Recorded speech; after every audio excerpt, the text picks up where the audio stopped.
ये एक नया बात कही और नई 5 एजेंडा पर कही, एक पर नहीं की प्रधान के ऊपर, 5 पर कही। हाँ ठीक है, अभी हम प्रधान के इस्तीफे पर आ गए, उसको देना होगा, उसमें कोई दिक्कत वाली बात नहीं है। थोड़ा सा 5 बातों में सबसे पहली बात यह थी कि भाई जो सुप्रीम कोर्ट के जो जज है ना, वो रिटायर होने के बाद के अंदर कोई न कोई अच्छा पद ले लेते हैं, और हम जब आएंगे इसका मतलब है कि यहां भी आवाज यही थी कि हम सत्ता में आएंगे, आवाज थी, एजेंडा दिया था, या हम ऐसे लोगों को लाएंगे, ऐसी सरकार लाएंगे जो इनको वापस नहीं ले। दूसरा एक मुद्दा यह था कि जो आया राम गया राम, जो एमएलए चुन के तो कोई इधर से आता है, कोई उधर से आता है, चला इधर जाता है, करोड़ों के अंदर लेन देन के अंदर चला जाता है, हम उसको 20 साल पर पाबंदी लगाएंगे। ऐसा किसी भी पार्टी के घोषणा पत्र में नहीं था, किसी के भी नहीं था। इसलिए एक आशा की किरण जगी 2 बातों पे। तीसरी एक और बात थी कि हम 50% महिलाओं को आरक्षण देंगे।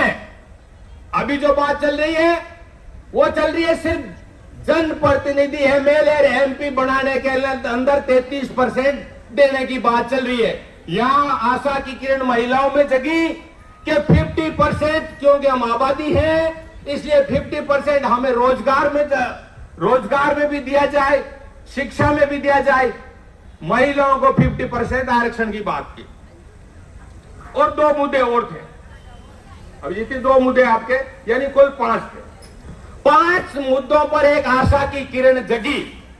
और लोग कहते हैं, लोग क्या कहते हैं, कांग्रेस पार्टी वाले तो सोचते हैं, उन्होंने कई बार उनके छूट भैये वो ट्वीट भी करते हैं कि ये बीजेपी स्पॉन्सर्ड है, क्योंकि पहले अन्ना हजारे में दूध से जड़े हुए सांप से डर रहे हैं। और सरकार कहती है कि ये जो एक टोपी पहने वाला जो केले खिला रहा ना, उनका मामला है। जुनेद भाई का। आप समझो ना बात को, समझ गए। इसका मतलब क्या है, इनको फुर्सत नहीं है। वास्तव में आपने ठीक कहा कि हिंदू मुसलमान करने से फुर्सत नहीं है, लेकिन हम कहां अटके हुए हैं। सोनम साहब सुनिएगा मेरी बात, हम लोग एक जगह ऐसी जगह अटक गए जहां से हमको निकलना जरूरी है।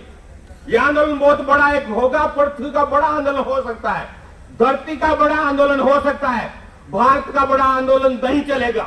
क्यों नहीं चलेगा? कारण यह कि आज की विश्व वास्तविकता यह है कि हमारे जिंदगी और मौत, यानी हवा खराब, पानी खराब, भोजन खराब, यानी पर्यावरण का सत्यानाश हो गया, जिसके लिए आप संघर्ष कर रहे हैं, आप ग्लेशियर बढ़ा रहे हैं, फलाना कर रहे हैं। तो इसका मतलब है पर्यावरण की रक्षा करना ये किसका दायित्व है? यदि हम नहीं करेंगे तो कौन करेगा?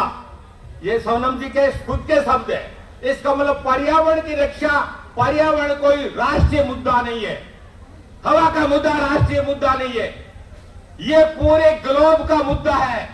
धरती अखंड है। मैं कल से देख रहा हूं, बार बार नारा लगता है, भारत माता की जय हो, भारत माता की जय हो। ये मरा देगा नारा, ये भारत पाकिस्तान में युद्ध कराएगा।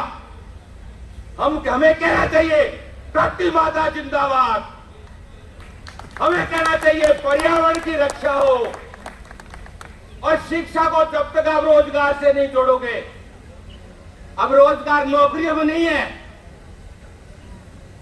जो मेरे भाई आरक्षण की मांग करने वाला 2% SC ST के लोग 70 साल में आरक्षण से बाहर निकले हैं, बाकी नहीं निकले। इसका मतलब शिक्षा को रोजगार से कैसे जोड़ेंगे?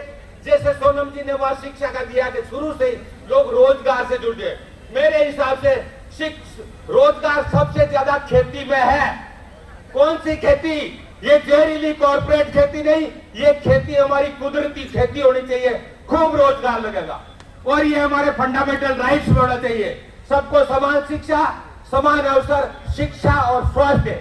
और लास्ट में मेरी बात यह है कि सामाजिक सुरक्षा का मुद्दा, सामाजिक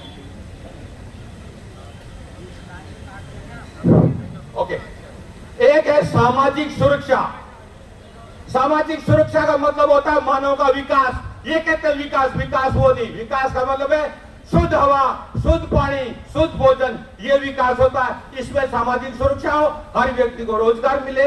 और ये बुक हमारे यहाँ मैंने देखा है, सब पढ़े लिखे लोग हैं, लेकिन अभी जिनको फुर्सत नहीं मिल रही है, लेकिन एक व्यक्ति ऐसा है मुझे देखने में जिनको अभी भी फुर्सत मिल रही है, वो है विजेता दहिया। विजेता दहिया को मैं स्टेज पे बुलाना चाहूंगा और एक ऐसी शानदार पुस्तक में उनको गिफ्ट करना चाहूंगा।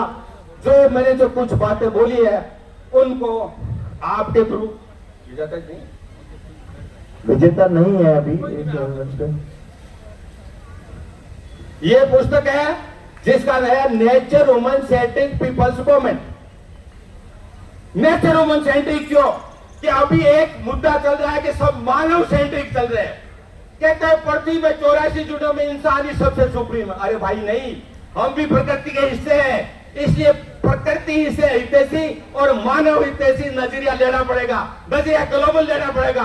देश से काम नहीं चलेगा, सोचे हटानी पड़ेगी, पर्यावरण हथियार नष्ट करने पड़ेंगे। सारी दुनिया के पर्यावरण के हथियार नष्ट करो, युद्ध समाप्त करो।